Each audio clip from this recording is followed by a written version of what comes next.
Oke, baik. Selamat pagi. Assalamualaikum warahmatullahi wabarakatuh. Perkenalkan nama saya Ongki Pranata Putra. Saya dari kelas DPDA Teknik Industri Binus Online Learning. Jadi saya akan melaksanakan atau melakukan wawancara ya terkait tugas karakter building kewarganegaraan project based learning. Jadi di sini judul kami adalah peran industri dalam mitigasi dan adaptasi perubahan iklim melalui proper dan tanggung jawab sosial lingkungan. Nah, fokusnya kepada SDGs atau apa, Bu? SDGs? Sustainable Development Goals. Sustainable Development Goals yang berfokus pada penanganan perubahan iklim yang goals ke-13. Baik, di sini kita sudah ada satu orang narasumber yang keren.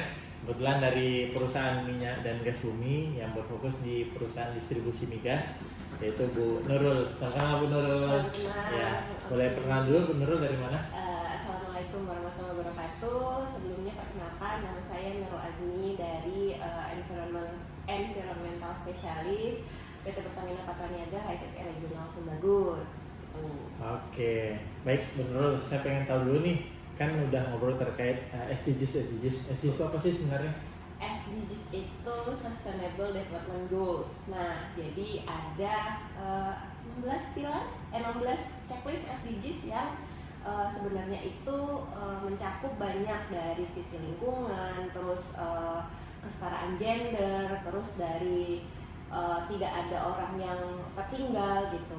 Jadi dari sisi ekonomi, lingkungan dan juga sosial. Oke, baik Bu Nurul. Mungkin pertanyaan pertama nih, tadi kan kita bicara mengenai SDGs yang goals ke-13 ya terkait perubahan iklim. Nah, kalau perubahan iklim menurut Bu Nurul ya, sekarang seberapa sih signifikan peran industri, khususnya mungkin di perusahaan Ibu migas, industri migas terkait perubahan iklim saat sekarang? Kalau secara sekarang itu kontribusinya mungkin ada ya, bukan mungkin, ada kontribusinya untuk perubahan iklim. Kalau misalkan di migas distribusi gitu. Terus ada emisi gas rumah kaca dari kegiatan operasional, transportasi, terus penggunaan produk sendiri itu ikut berkontribusi pada peningkatan suhu global.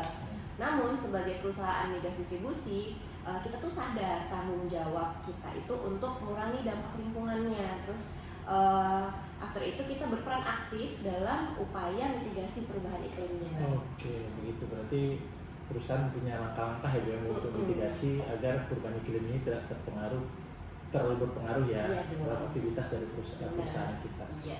Baik, mungkin pertanyaan selanjutnya, seperti apa sih keseriusan komitmen dari perusahaan gitu ya saat sekarang untuk mitigasi hal yang disampaikan tadi terhadap adaptasinya perubahan iklim itu? Oke, sekarang itu kan dampak kita sebagai perusahaan yang secara tidak langsung signifikan menghasilkan greenhouse gases atau GHG. Di perusahaan ini sendiri sepanjang ini sudah komit dalam upaya pengurangan ini dengan segala rekayasa dari BBM hijau, terus upaya lainnya masih diperlukan konsisten dari kita sendiri untuk mencapai target net zero emission yang juga mendukung pemerintah, seperti itu Bang.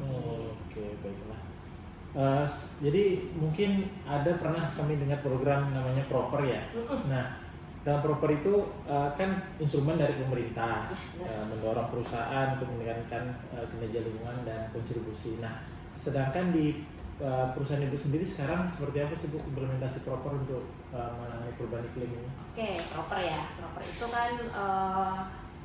itu kan kalau di kita sendiri itu sebenarnya itu wadah atau melting potnya perusahaan-perusahaan yang melakukan upaya untuk keberlanjutan perusahaan dan juga menjaga lingkungan.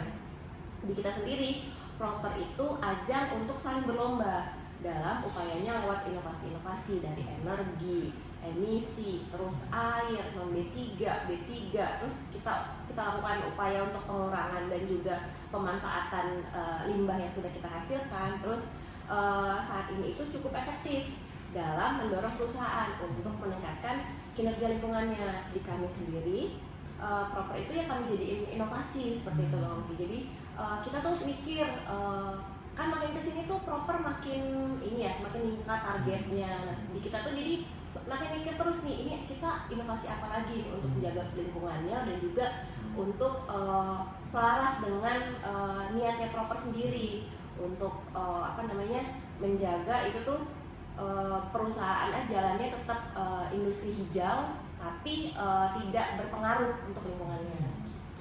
Jadi tadi kita cerita mengenai proper itu makin berubah terus ya. Jadi sebenarnya apa sih tantangan utamanya saat sekarang Bu ya untuk menghadapi perusahaan yang sekarang dituntut setiap tahun itu ada peningkatan proper, di situ ada tools juga mengenai perubahan iklim. Apa sih Bu tantangan utamanya sekarang? Tantangan utama sih yang tadi kayak saya mention sebelumnya itu kan inovasi nih di kita sendiri, karena obstacle terbesarnya itu di bisnis kita itu sama terus nih, dari yang nerima, nimbun, nyalurin gitu kan. Jadi kita tuh bingung tuh sisi inovasi apa lagi sih yang bisa kita ambil, yang bisa kita tarik dari bisnis perusahaan ini. Terus kita tuh ngaitinnya itu kan gimana nih supaya tantangan ini tuh jadi perubahan dan inovasi besar. Jadi kita sering-sering brainstorm ke masing-masing fungsi gitu, dari sisi yang nerima, terus yang nimbun, terus yang nyalurin. Kita cari apa sih inovasi yang bisa kita tarik dan juga bisa untuk menjaga lingkungan juga tetap aman gitu. Sangat bagus ya Bu dari perusahaan sekarang ya. Tapi seberapa sih Bu efektif dari program-program yang telah diimplementasikan itu? Pernah terpatah nggak sih Bu terkait perubahan iklim sebenarnya yang terjadi? Kalau misalkan ini kan terkait efektivitas si program kita ya, dari berkelanjutan di sektor industri itu sendiri. Terus sepanjang ini itu cukup efektif, si proper ini cukup efektif karena dengan menurut kami sendiri seluruh program yang sudah kami upayakan untuk pengurangannya itu benar-benar jalan sekarang. Jadi kan kita melihat sebelum pengurangan nih dari awal yang kita hasilkan misalkan 10 emisi per tahun gitu, 10 sekian ton CO2 ekivalen per tahun gitu. Nah di tahun berikutnya hal tersebut tuh kita kurangi dengan upaya-upayanya. Jadi ada pengurangan dari upaya yang kita lakukan gitu. Artinya ketika orang menanyakan perusahaan Anda sangat mempengaruhi perubahan iklim, kita bisa menjawab ya. Bisa. Karena Pak ini data kita. Nah. Dari data kita sampaikan bahwa perubahan iklim terjadi, kontribusi kita hanya sekian CO2 ekivalen ya, akumulasi ini. Yang terjadi di sana bukan hanya kontribusi dari perusahaan kita. Oke gitu. Nah selanjutnya kita tadi kami kan juga menanyakan terkait PJSL ya atau CSR ya, bisa dibilang perusahaan ya. Nah keterkaitan CSR ini untuk perubahan iklim ini apa sih Bu kalau dari perusahaan itu sekarang Peterniaga? Oke, sekarang kita cerita TJSL ya, Bang Ongki. Kalau di SDGs itu ada pilarnya, TJSL juga ada pilarnya. Di Pertamina Peterniaga sendiri ada 4 fokus utama, dari charity, terus dari capacity building, terus community development atau pemberdayaan masyarakat, dan juga dari infrastruktur atau penambahan infrastruktur. Nah di 4 pilar itu setiap 4 pilar itu ada faktor lingkungannya.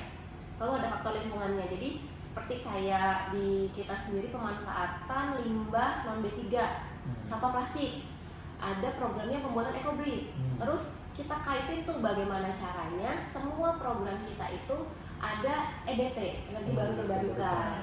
Jadinya ada dipasang solar panel, terus kita pasang kincir di setiap ada program yang lain seperti itu.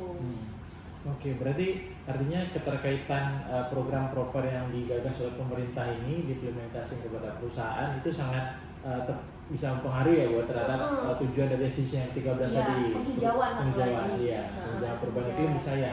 Ada juga program ini ya, program penghijauan di perusahaan. Ada penanaman mangrove, terus penanaman pohon yang lain kayak pohon bambu di bantaran sungai itu ada juga. Artinya kontribusi perusahaan terhadap tujuan dari SDGs ke-13 ini sangat berfokus kepada perubahan iklim juga ada di dalam program. Benar. Setiap program CSR itu fokusnya juga itu. Oke, siap. Mungkin sekian saja Bu ya. Mungkin terima kasih atas penyampaiannya, narasumber yang luar biasa. Mungkin sekian dulu rekan-rekan dan Yunusian. Cukup menarik ya pembahasan mengenai perubahan iklim di SDGs ke-13 dari sektor industri, ternyata kontribusinya bisa dipotret dan diketahui bahwa kontribusi perusahaan itu terhadap pencemaran lingkungan atau perubahan iklim itu seperti apa, karena adanya regulasi dari perusahaan, regulasi dari pemerintah, dan ada juga pencapaian-pencapaian dan apresiasi dari pemerintah terhadap pencapaian yang dilakukan oleh perusahaan. Mungkin terima kasih Bu Nurul atas waktunya. Saya akhiri. Wabillahi taufiq wal hidayah. Assalamualaikum warahmatullahi wabarakatuh. Selamat pagi.